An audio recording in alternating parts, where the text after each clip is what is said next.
ఓం శ్రీ గురుభ్యో నమ. ఓం శ్రీ మాత్రే నమ. అంగారక గ్రహము జూలై 23 నుంచి ఆగస్టు 7వ తారీఖు వరకు కూడా కుజుడు తన సొంత నక్షత్రమైన మృగశిర నక్షత్రంలో వృషభ మిథున రాశుల్లో సంచారం చేయటం వల్ల ఎలాంటి ఫలితాలు జరగబోతున్నాయి. సహజంగా అంగారకుడు కుజుడు ఏ స్థానాల్లో ఉంటే మంచి ఫలితాలు వస్తుంది, గోచారీత్యా ఏ స్థానాల్లో ఉంటే చెడు ఫలితాలు వస్తాయో ఒకసారి తెలుసుకుందాం.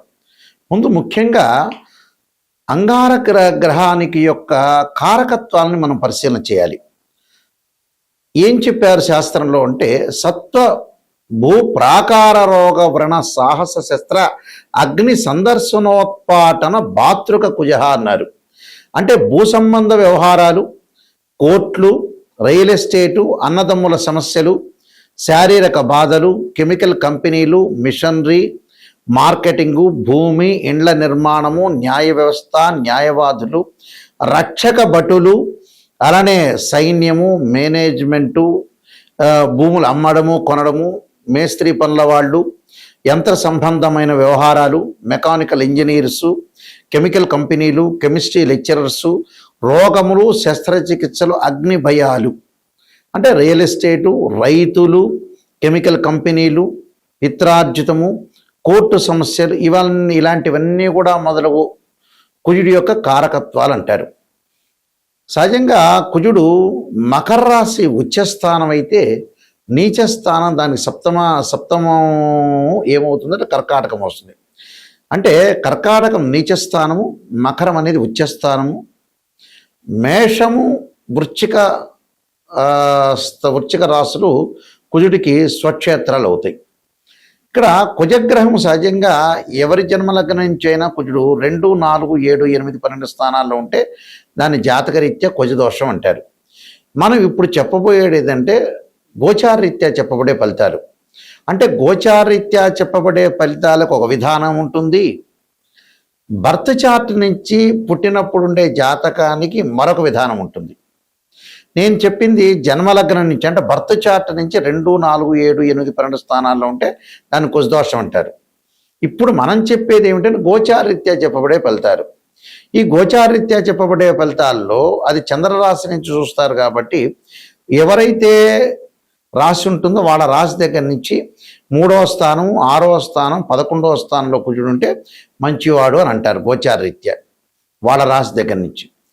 మరి మేషాది ద్వాదశ రాశుల వాళ్ళకి కుజుడు యొక్క ఫలితం ఏ విధంగా ఉండబోతుందో ఒక్కసారి మనం తెలుసుకుందాం. కర్కాటక రాశి వారికి కుజుడు యొక్క ప్రభావం ఏ విధంగా ఉండబోతుంది? కర్కాటక రాశి వారికి ప్రధానంగా లాభాల బాటలో ఉండే అవకాశాలు ఎక్కువ ఉంటాయి.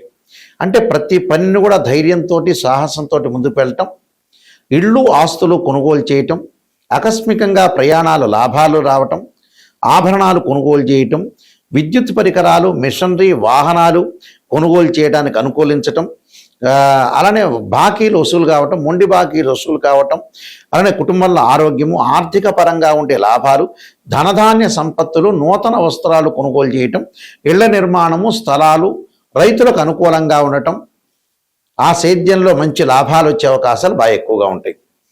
అంటే ఈ కుజుడి యొక్క ప్రభావం వల్ల కెమికల్ కంపెనీ వాళ్ళకు కూడా చాలా ఆర్థిక పరంగా లాభాలు, కెమిస్ట్రీ లెక్చరర్స్ కూడా మనశ్శాంతి ఉండటం, మెడికల్ ల్యాబొరేటరీస్ బాగా సాగే అవకాశాలు బాగా ఎక్కువగా ఉంటాయి. కాబట్టి వీళ్ళకి అనుకూలమైన ఫలితాలు వచ్చే అవకాశాలు బాగా ఎక్కువగా ఉంటాయి.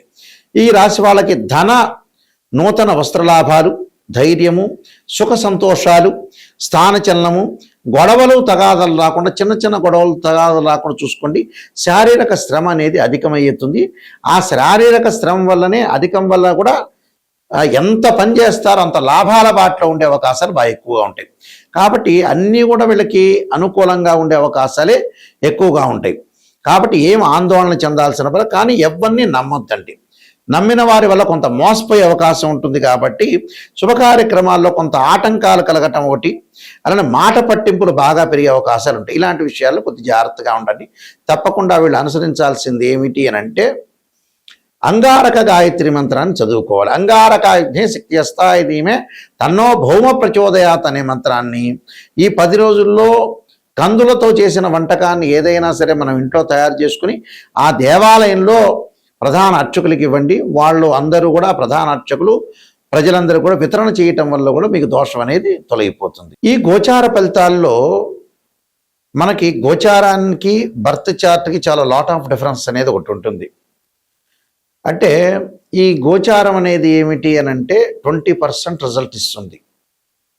అంటే మనం ఏదైతే ఈ 10 రోజుల పాటు లేకపోతే ఈ వారం పాటు ఈ నెల రోజుల పాటు ఏ విధంగా ఉండబోతుంది, ఎలాంటి సూచనలు చేయాలి, అంటే వృత్తి ఉద్యోగాల్లో ఏ విధంగా ఉండాలి, ఆరోగ్యపరంగా ఏ విధంగా ఉండాలి, వివాహపరంగా ఏ విధంగా ఉండాలి, డబ్బులు ఎలా ట్రాన్సాక్షన్స్ చేయాలి, దీర్ఘకాలిక వ్యాధులు ఉన్న వాళ్ళు ఎలాంటి చర్యలు తీసుకోవాలి, ఎలాంటి విధానాన్ని అనుసరించాలి, ఎవరితో మాట్లాడచ్చా మాట్లాడకూడదా, వ్యాపార పరంగా ఎలా ఉంటుంది, ఉద్యోగ పరంగా ఎలా ఉంటుంది, ఆరోగ్యపరంగా ఎలా ఉంటుంది, వివాహపరంగా ఎలా ఉండబోతుంది అనేది, విదేశాలకు వెళ్తామా వెళ్ళమా, ఎవరితోనో గొడవలు జరిగే సందర్భం ఉంటుందా, భార్యాభర్తల మధ్యలో బాండింగ్ అనేది ఎలా ఉండబోతుంది, ఫైనాన్షియల్ పరంగా ఎర్నింగ్ ఎలా ఉండబోతుంది, ఎకనామిక్ గ్రోత్ ఎలా ఉండబోతుంది, ఎడ్యుకేషన్ పరంగా ఎలా ఉండబోతుంది, ఎలాంటి డిసీజెస్ వచ్చే అవకాశం ఉంటుంది అనే దాన్ని ఈ 10 రోజుల్లో అంటే ఈ గోచారరీత్యా మేమైతే ఎన్ని రోజులైతే చెప్తామో అంటే జూలై 23 నుంచి ఆగస్టు 7 వరకు కూడా కుజుడి యొక్క ప్రభావం ఎలా ఉండబోతుంది అంటే భూ సంబంధ వ్యవహారాలు, అన్నదమ్ములు ప్రత్యేకంగా, మార్కెటింగు, ఇండ్ల నిర్మాణము, న్యాయవాదులు, రక్షక భటులు, మేస్త్రీ పనులు చేసేవాళ్ళు, యంత్ర సంబంధమైన విషయాలు, మెకానికల్ సంబంధించిన వాళ్ళు ఏ విధంగా ఉండబోతున్నారు తెలుసుకోవడమే గోచారం. బర్త్ చార్ట్ అంటే లాట్ ఆఫ్ డిఫరెన్స్ ఉంటుంది. అది లాంగ్ రన్లో ప్రొడిక్షన్ అర్థం. బర్త్ చార్ట్ని కూడా ద్వాదశ భావాలను అనుసరించాలి. అంటే ద్వాదశ భావాధిపతులు ఉంటారు. అంటే ఒక 16 డివిజనబుల్ చార్ట్స్ ఉంటాయి. ఈ 16 డివిజనబుల్ చార్ట్స్ని మ్యాథమెటికల్గా క్యాలిక్యులేషన్ వేసి మనం భావచక్రాన్ని, రాశిచక్రము, నావాంశము, దశమాంశము, సప్తమాంశము, త్రింశాంశం ఇలాంటి 16 అంటే 16 డివిజనబుల్ చార్ట్స్ ఉంటాయి. ఈ 16 డివిజనబుల్ చార్ట్స్ని మనం అనాలిసిస్ చేయాలి. అందులో భావాధిపతులు వేరు, రాస్యాధిపతులు వేరు, ఆ బాక్స్లో ఉండే గ్రహం వేరు. భావాధిపతి అంటే ఏంటంటే లగ్నం నుంచి అనుసరించేది. అంటే లగ్నం అంటే తనుభావం, తనుభావానికి రవి అధిపతి, ద్వితీయ భావానికి గురువు, తృతీయ భావానికి కుజుడు, చతుర్థ భావానికి చంద్రుడు బుధుడు, పంచమ భావానికి గురువు, షష్టమ భావానికి శని కుజులు, సప్తమ భావానికి శుక్రుడుని, అష్టమ భావానికి శనిని, అలానే భాగ్యస్థానానికి భాగ్యభావానికి రవి గురువులని, అలానే దశమ భావం రవి బుధుడు గురువు శని దశమ భావం, లాభభావం గురువని, వ్యయభావం శనిని, ఇవన్నీ అనుసరించాలి. అంటే ఇవి భావాధిపతులు. రాస్యాధిపతులు వేరు. అంటే భావాధిపతి అంటే ఇంటి ఓనరు, రాస్యాధిపతి అంటే బిల్డరు. అక్కడుండే ఏదైతే బాక్స్లో ఉంటుందో మేషాది రాసుల బాక్స్లో ఉంటే అవి టెనెంటు అని అర్థం. అంటే తాత్కాలిక గ్రహాలు మారచ్చు, టెనెంటు అని అర్థం. ఇవన్నీ కూడా మ్యాథమెటికల్ క్యాలిక్యులేషన్ వేసి ఎక్కడెక్కడ దృష్టిలు ఉన్నాయి, ఏ లగ్నానికి ఏ దశలు కలిసి వస్తాయి, అంతర్దశలు ఎలా ఉండబోతున్నాయి, సూక్ష్మ దశలు ఏంది, ప్రాణదశలు ఏంది, లక్ష్య యోగాలు ఏంది, గజకేశ్వర యోగం ఏంది, రవిబుధాదిత్య యోగం ఏంది, మనకి చాలా కాంబినేషన్ ఆఫ్ యోగాలు చెప్పారు. చంద్రమంగళ యోగం దగ్గర నుంచి ఈ యోగాలు అనేవి కూడా ఏ విధంగా ఉండబోతున్నాయి. 300 కాంబినేషన్స్ ఉంటాయి యోగాల్లో. అంటే 2 or more planets is conjunction is called yoga అంటారు. 2 కానీ 3 గ్రహాలు కానీ కలిసినా దృష్టి ఉన్నా దాన్ని యోగము అంటారు. లైఫ్ని ఎలా ఎన్హాన్స్ చేసుకోగలుగుతాం, లైఫ్ని ఎలా ముందుకు తీసుకెళ్తాం అనేది యోగం తెలుస్తుంది. యోగము అంటే 2 గ్రహాల యొక్క కలయిక. అంటే 2 or more planets is called yoga అంటారు. దాని డెఫినేషన్ అది. మ్యాథమెటికల్ అనాలిసిస్ చేసి మనం చెప్పేది యోగము అంటారు. యోగము, గ్రహాలు, ఉద్యోగాలు, వ్యాపారాలు ఇలాంటివన్నీ కూడా బర్త్ చార్ట్ ద్వారా తెలుస్తుంది. నిజాన్ని తెలుసుకోవటం చాలా ఇంపార్టెంట్. ఎక్కడైతే నెగిటివ్ ఉంటుందో దాన్ని మనం పాజిటివ్ చేసుకుంటే మనం కంప్లీట్ మ్యాన్ అయినట్టు. నిజాన్ని తెలుసుకోలేదనుకోండి, అనవసరంగా ఆస్ట్రాలజీని అప్రోచ్ కావటం అనేది మంచిది కాదు. నిజాన్ని తెలుసుకుంటేనే మనం బాగుపడే అవకాశాలు ఎక్కువగా ఉంటాయి. ఎందుకంటే సత్యం ఎప్పుడు కూడా సత్యమే.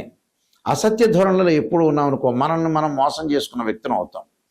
చాలామంది కూడా ఆస్ట్రాలజర్స్ అప్రోచ్ అవుతున్న ఎవరైతే క్లయింట్స్ ఉంటారో ప్రేక్షకులు, వాళ్ళందరూ కూడా పాజిటివ్ గురించి ఆలోచన చేస్తారు. పాజిటివ్ ఏముందండి, మీకు తెలుస్తుంది విషయం. ఆస్ట్రాలజీని అంత అప్రోచ్ కావాల్సిన పని లేదు. ఎక్కడైతే ఫ్యూచర్లో కానీ ప్రజెంట్ సిచ్యువేషన్లో కానీ నెగిటివ్ జరగబోతుందో దాన్ని తెలుసుకొని దాని పరిష్కార మార్గాలు తెలుసుకుంటే దాన్ని మనం ఓవర్కమ్ చేసే అవకాశం ఖచ్చితంగా ఉంటుంది. అలా ఓవర్కమ్ చేయలేదనుకోండి, జీవితాంతం అంతే ఉంటుంది. కాబట్టి ఈ విషయాలన్నీ కూడా ప్రేక్షకులు గమనించాలి. దానికి తగ్గట్టుగా దాని పరిహారాల మార్గాలు ఉంటాయి. దానికి కూడా ఒక సొల్యూషన్ ఉంటుంది. మన జాతకంలో కుజుడు బాగలేదనుకోండి, చాలామంది కూడా కుజదోషం గురించి కూడా అడుగుతూ ఉంటారు. బర్త్ చార్ట్లో జన్మలగ్నం నుంచి 2, 4, 7, 8, 12 స్థానాల్లో ఉంటే దాన్ని కుజదోషం అంటారు. 13 నక్షత్రాల కుజదోష ఎగ్జంప్షన్ ఉంటుంది. కొన్ని లగ్నాలకు ఉండదు, కొన్ని రాసులకు కూడా కుజదోషం అనేది ఉండదు. అది గమనించాలి. ప్రతివాడికి కుజదోషం ఉందనేది పొరపాటు. కుజుడు గురువు కలిస్తే కూడా కుజదోషం అనేది వర్తించదు. కుజుడి మీద గురుదృష్టి ఉంటే కూడా కుజదోషం వర్తించదు. అలానే ఇక్కడ అశ్విని కానీ, మృగశిర కానీ, పునరస్సు కానీ, రేవతి, అనురాధ ఇలాంటి నక్షత్రాలకు 13 నక్షత్రాలకు కుజదోషం ఉండదు. కొన్ని రాసులకి, కొన్ని లగ్నాలకి చాలా ఎగ్జంప్షన్స్ ఉన్నాయి కుజదోషం గురించి. దాని గురించి ఆలోచన చేయాల్సిన పని లేదు. అయితే దాని పరిష్కార మార్గం కూడా ఉంది. కుజుడికి అధిదేవత, ప్రత్యదేవత, అంతరిక్ష దేవతలు ఉంటారు. అంటే ఇక్కడ అంతరిక్ష దేవతలను కూడా మనం చూసుకోవాలి. అంటే భగడాముఖి, అలానే భగడాముఖి స్తోత్ర పాలనం చేయటం కానీ, సుబ్రహ్మణ్య స్వామి యొక్క అష్టకం కానీ, సుబ్రహ్మణ్యం యొక్క స్తోత్ర పాలనం కానీ, నాగదేవతను భక్తి శ్రద్ధతో కొలవటం కానీ, రాహుకాలంలో దీపం పెట్టడం కానీ, ఇలాంటివి చేసుకోవాలి. చేసుకోవటం వల్ల ఏంటంటే మనకు మంచి జరిగే అవకాశాలు ఎక్కువగా ఉంటాయి. ఇలాంటివన్నీ కూడా ఆలోచన చేయాలి. అంటే ఇక్కడ ఏంటి, అగ్నికి ఏదైతే కుజుడికి అధిదేవత ప్రత్యదేవతల్ని భక్తి శ్రద్ధతో కొలవటం, అధిష్టాన దేవత సుబ్రహ్మణ్య స్వామి, అలానే క్షేత్రపాలకుల్ని, అలానే పృథ్వీని, భూసూక్తము పారాయణం చేసుకోవటం, అలానే భూసూక్తాన్ని చదవటం, భగడాముఖి స్తోత్రాన్ని, సుబ్రహ్మణ్య స్వామి యొక్క అష్టకాన్ని చదవటం వల్ల కుజదోషం తొలగిపోతుంటుంది. అలానే వివాహం కాని స్త్రీ పురుషులు ఎవరైనా కుజదోషం అనేది ఒకటి ఉంటే ఎగ్జంప్షన్ ఉందా లేదా చూసుకోవటం ఒకటి. శ్రీ వల్లీ దేవసేన సమేత సుబ్రహ్మణ్య స్వామి యొక్క కళ్యాణం చేయటం.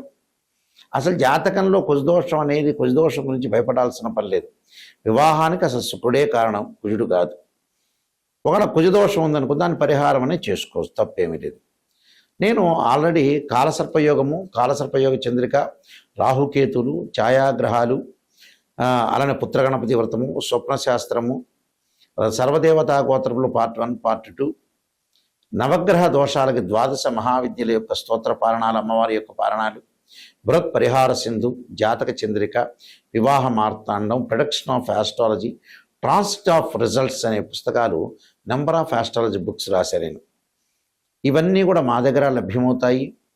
అలానే రాజమండ్రిలో కోటగుమ్మంలో ఉన్న అతిపెద్ద పబ్లికేషన్ అయిన ఇండియాలోనే మోహన్ పబ్లికేషన్ వారి దగ్గర కూడా ఈ పుస్తకాలను లభ్యమవుతాయి. వారిని అడిగి మీరు కూడా తెచ్చుకోవచ్చు.